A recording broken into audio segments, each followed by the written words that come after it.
how does third-party support, like Rimini Street, which I explained before, how do we fit in to this equation? How do we fit into this journey? Well, first and foremost, we unlock the budget. If you come to the conclusion that I'm coming to, and that is you don't need to go through these crazy upgrades. If you come to the conclusion that I'm coming to, and that is, what is the value of the ERP in this journey for AI? What's the value of the ERP in the aspiration of going from historical reporting to predictive analytics to real-time decision support systems? Where does the ERP fit into that? Well, it's the data in which it contains, right? It's the data. That's the value. So if you come to that conclusion that the data is the value of the ERP in this journey, then the version of the ERP is irrelevant, completely irrelevant. Makes no difference if you're in version 1.1 or 6.5.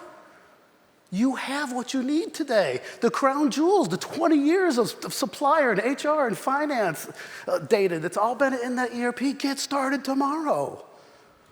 You don't have to go through these 3, 4, 5-year rip and replaces, because if I move my ECC to RISE in S4, or if I move my Oracle to Oracle Fusion, would that have solved Jason's problem?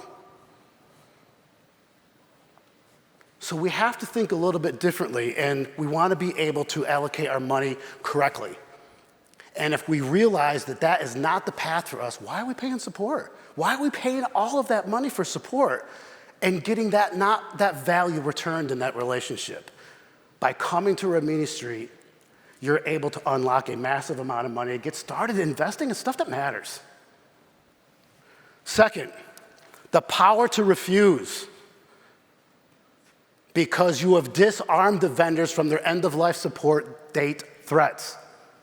So when those vendors come in and say, you've got to be off your version by 2027, you can say, yeah, well, you can go pound sand.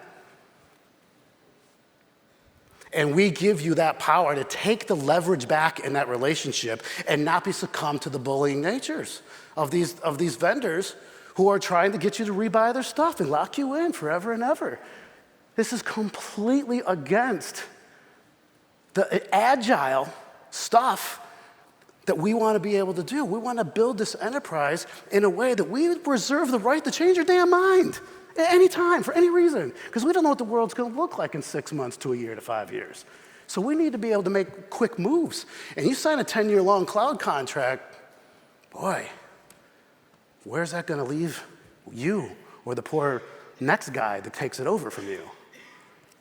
You're able to redeploy the resources onto stuff that matters. You take these systems, you give them to Rimini Street, get them off your plate, fully managed services, fully supported. You're not even thinking about them anymore. They're secure, they're interoperable, they're good, they're fine. The risk, all of it's gone. You completely get that off your radar. Your customizations, all of it, off your plate. And you can redeploy your resources, stop babysitting these systems, and start doing the new stuff that you really need your employees to do and that they want to do anyway. It's just reallocation.